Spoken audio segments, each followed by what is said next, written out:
Barry Bryson here. Thank you for joining me for another 5 good minutes with the Word. We're continuing our study of David's wives, and we're going to begin today 2 sessions in which we talk about Abigail. We talked about Michael yesterday. Probably should have taken 2 sessions with Michael since I took 10 minutes. Um, but I'm finding this is a harder study than I thought.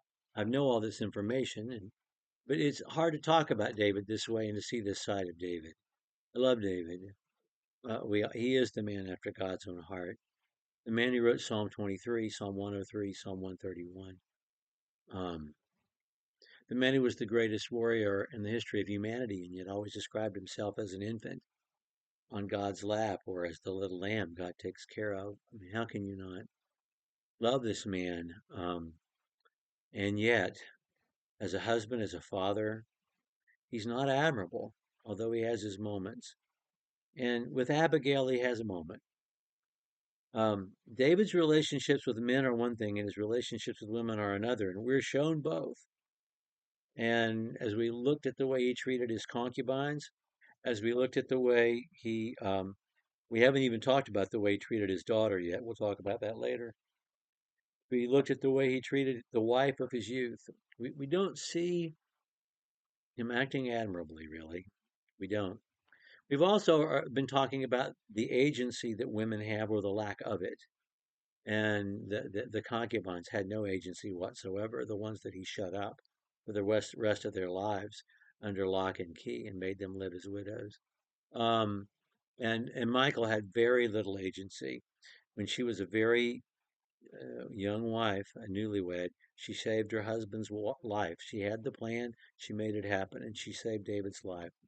But otherwise, she had no agency of her own. Men handed her over to other men or snatched her from other men as they chose. Abigail is a woman who exercises a great deal of agency until she doesn't anymore. Once she marries David, she kind of disappears from the scene except for the bad thing that happens to her afterward. Um, but we come to meet her and love her in I mean, 1 Samuel 25.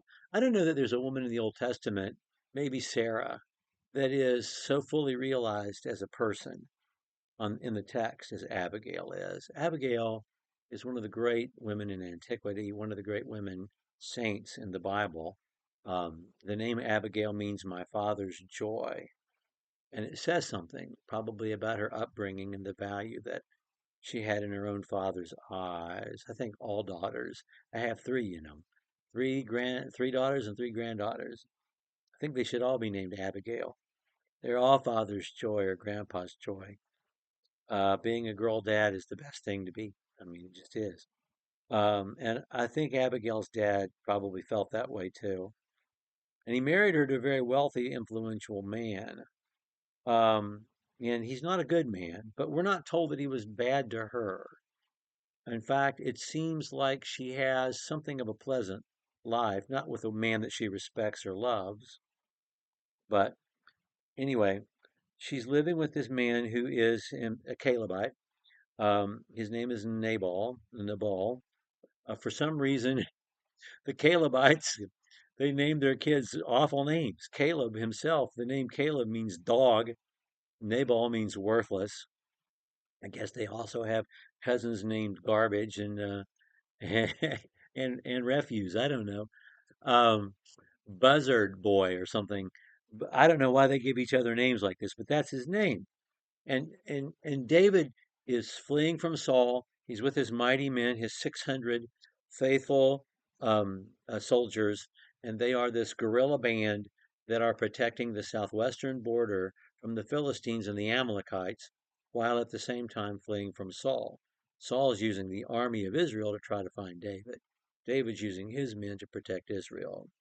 Um, anyway, he 600 men he's got to provide for. And we see how honorable David is. His men have protected Nabal, his people, from the Amalekites, and have not taken anything for themselves. But at cheering time, which is a time when people are supposed to be um, generous, David sends and asks for a gift, maybe a sheep or something that they can slaughter and eat.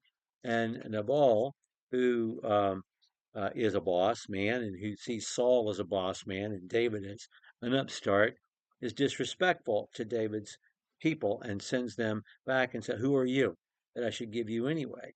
Anything?"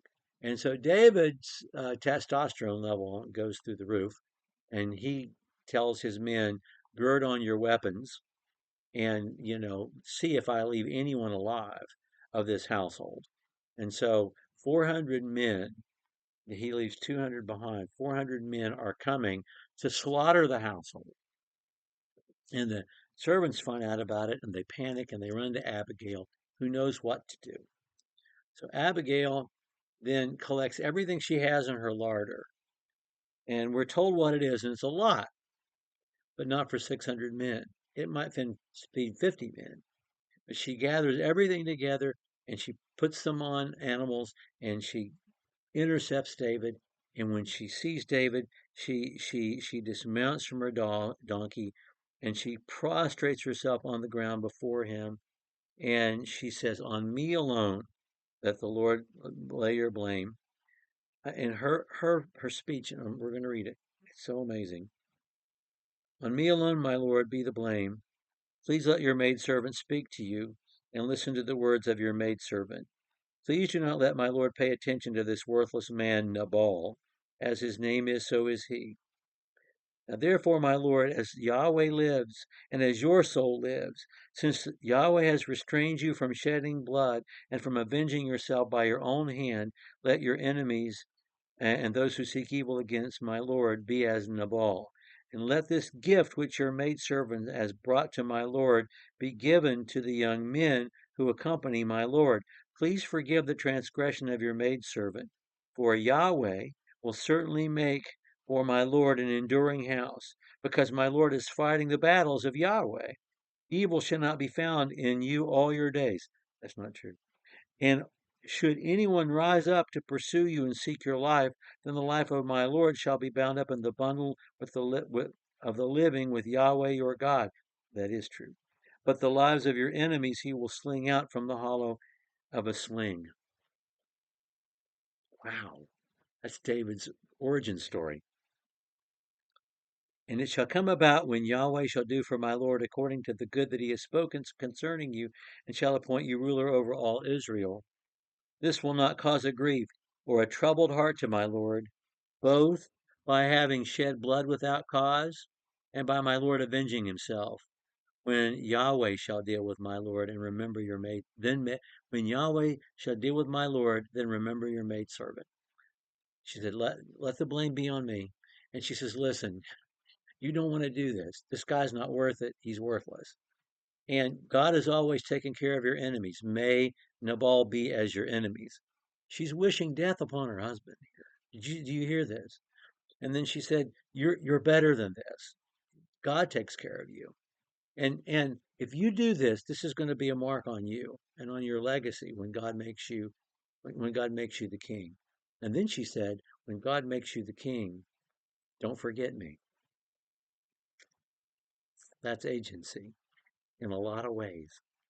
Um, and David, in a fine moment, says, "Blessed be Yahweh, the God of Israel, who sent you to me this day. Blessed be your discernment. Blessed be you who have kept me this day from bloodshed and from avenging myself by my own hand." It's the one time in David's life that he shows proper respect and appreciation for a woman in his life. It just is in the text. There may have been others, but it's not recorded in the text. Well, she gets her wish. When her husband finds out what happened, he evidently has a stroke or a heart attack, and he dies a few days later. And she sends word to David, "Hey, my husband is dead."